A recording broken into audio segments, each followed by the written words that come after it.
On May the 16th, 1943, Avro Lancaster bombers from 617 Squadron of the RAF made a daring nighttime raid on the dams in the Ruhr Valley in Germany. The raid was one of the high-profile events of the Second World War. The iconic Lancaster, which stands alongside the Spitfire and the Hurricane in the hearts and minds of the British people, made a real impact on the outcome of the war. It was built by the Armstrong-Whitworth Aircraft Company in Coventry. By 1942, when the first Lancaster rolled off the production line, Coventry's aviation industry was already well established. In the last years of the 19th century, an aviation pioneer, Percy Pilcher, developed a powered aircraft that could well have beaten the Wright brothers into the air by 4 years. He was about to make his first flight in 1899 when engine failure forced a delay. In order to fund the repairs, he offered a paid demonstration of an unpowered glider. Desperation drove him to proceed, despite unsuitable weather, and he crashed and died here at Stanford, near Lutterworth. Just a few years later, Morton and Weaver, later to become Coventry Victor, designed and built the first monoplane ever to fly in this country. And in 1912, in the first ever powered flight from Coventry, B.C. Hooks flew his Blériot monoplane from the local common on Allesley Old Road. It was all very exciting in these early pioneering days, but things got more serious during the First World War, when many of the Coventry motor car manufacturers began building aeroplanes and engines. Shortly after the war, in 1920, Coventry's aviation industry gained a whole new importance when the Armstrong-Whitworth Aircraft Company came into being. Former employees still speak with great affection about their time with AWA. I feel very proud that my father was one of 22 men who started Armstrong-Whitworth in a tin shed in Puma Road. Always felt very proud of that. I thoroughly enjoyed my apprenticeship. I thoroughly enjoyed being part of that Armstrong-Whitworth group. And I've said in later years, when I've been concerned with other industries, there was nothing quite like the aircraft industry, particularly at that time, for a bonding between people that one never really found quite in other companies. Everybody at Baggington and Bit as well, they enjoyed their working life there, and if you meet and speak to any of them, wherever they went to, other factories, they always said that they enjoyed their life at AWA. As soon as I got up to Baggington, I knew then that I was in my element, because it was a wonderful industry, there were wonderful people up there. You learnt your trade, whatever it was, you learnt your trade in our day, and you started at the bottom, and they looked after you. Coventry's aviation industry was very active during the interwar years. So W.G. Armstrong-Whitworth, known as AWA throughout the world, were started at Whitley, and some of the early aircraft they built were an airliner, the Atlanta, and also the AW-23, which was the forerunner of the Whitley. Making its first flight in 1936, the Armstrong-Whitley bomber, known to its pilots as the Old Faithful, was used in the first wartime operations over Germany. Activity once again intensified as World War II took hold. The de Havilland Mosquito appeared in 1941. Built from wood, it was first designed as an unarmed fast bomber and then adapted to many other uses during the war years. Around 8,000 Mosquitoes were built, about 1,100 of them by the Standard Motor Company in Coventry. 1 year later, in 1942, the Avro Lancaster was introduced. It was probably the best known of all the wartime bombers. Almost 7,400 were built, 1,500 of them by AWA. 1944 was the peak year for aircraft construction in Coventry. In that 1 year alone, 656 heavy aircraft were built. We did long shifts. I think we started at 7:30 and we didn't finish much before about 7 o'clock. You know, at night you work Saturdays. And but it never seemed like work. Funny, it wasn't till on board you had a laugh.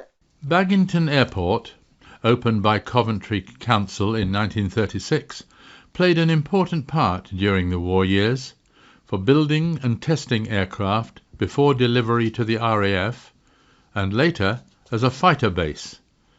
It was damaged in the Luftwaffe bombing of Coventry in 1940. How different could the Second World War have been had we listened more attentively and given more support to our forward-thinking engineers, notably Sir Frank Whittle. Whittle invented the jet engine. In fact, much of his early work on jet engine design took place in Rugby and Lutterworth in the 1930s. Eric Brown, for many years chief test pilot for the Fleet Air Arm, pays tribute to Whittle's contribution to aviation. So finally, when I came back from one of these weather checks, I saw the hangar doors open, and in there, to my astonishment, was something I'd never seen before, an airplane without propellers. And, of course, this was Britain's first jet aircraft. And the man in the uniform, the wing commander in the uniform, was Frank Whittle. And here we were on this historic occasion of the first jet flight of a British aircraft, and there didn't seem to be any official recognition of it. There wasn't even somebody taking an official camera shot of the whole situation. And I truly thought, why is all this sort of lack of enthusiasm showing? And the truth of the matter was, Frank Whittle was such a young man when he really lit on how to make a jet engine a practical proposition, that he was rather disregarded as being too young to present anything of any real significance. Little worthy to realize until this aircraft took off at Cranwell that this man was in fact an engineering genius.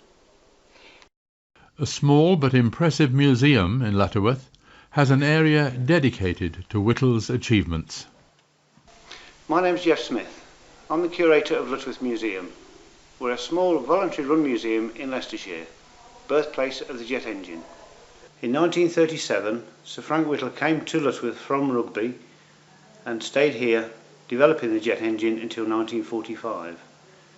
We are collecting artefacts and memorabilia from the days when power jets worked in Lutterworth, as a lot of these are now being thrown away, such as the first patent for the jet engine, which was thrown into a skip in 1998. The post-war period saw real change. The jet age had arrived. The Gloucester Meteor made its appearance in 1943. Between 1946 and 1950, the Seahawk was developed. It was the first jet fighter to be used on aircraft carriers. This is the Seahawk. We built about 430 of those. The Seahawk was very popular with the Fleet Air Arm. Its straight wing design gave it a low approach speed of around 110 to 115 knots, which was really important when stopping an aircraft on a wire in a very tight space. In the early 1950s, production focused on two fighters, the Gloucester Javelin and the Hawker Hunter.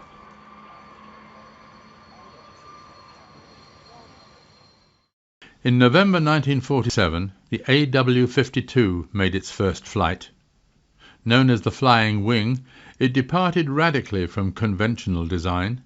It was aimed at reducing drag and maximizing lift. The Flying Wing, that was the AW-52, if I remember rightly, and there was two built. They were an experimental aircraft which finally finished up with other aircraft like the Vulcan and the Victor and such like aircraft were developed from them.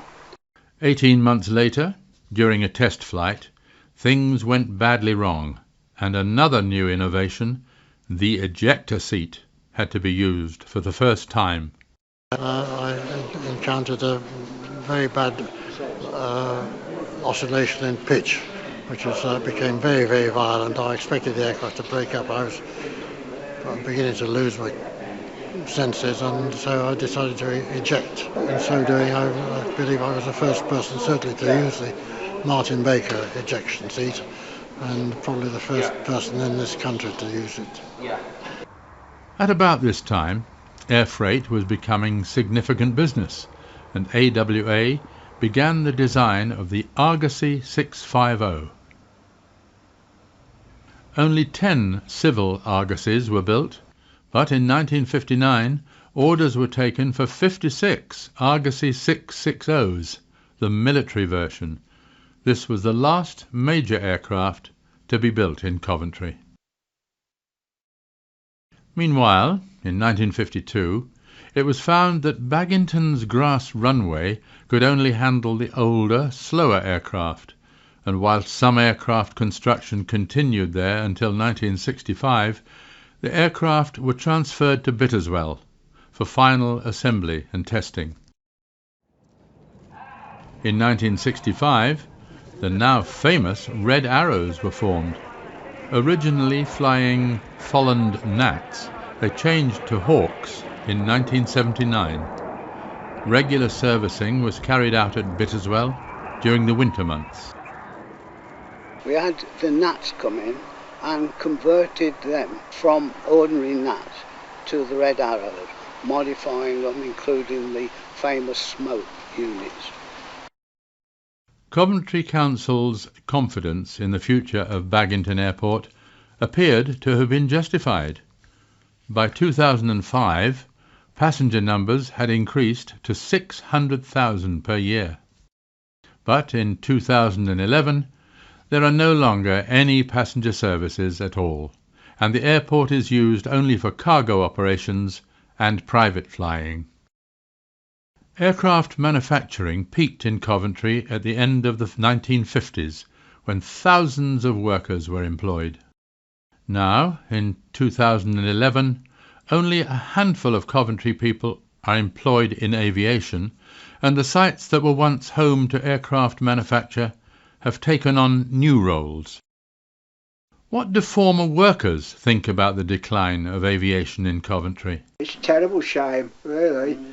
A lot of these skills, well, they're there, but they've gone. The chaps can't practice the skills now, you see, and they won't come back again either.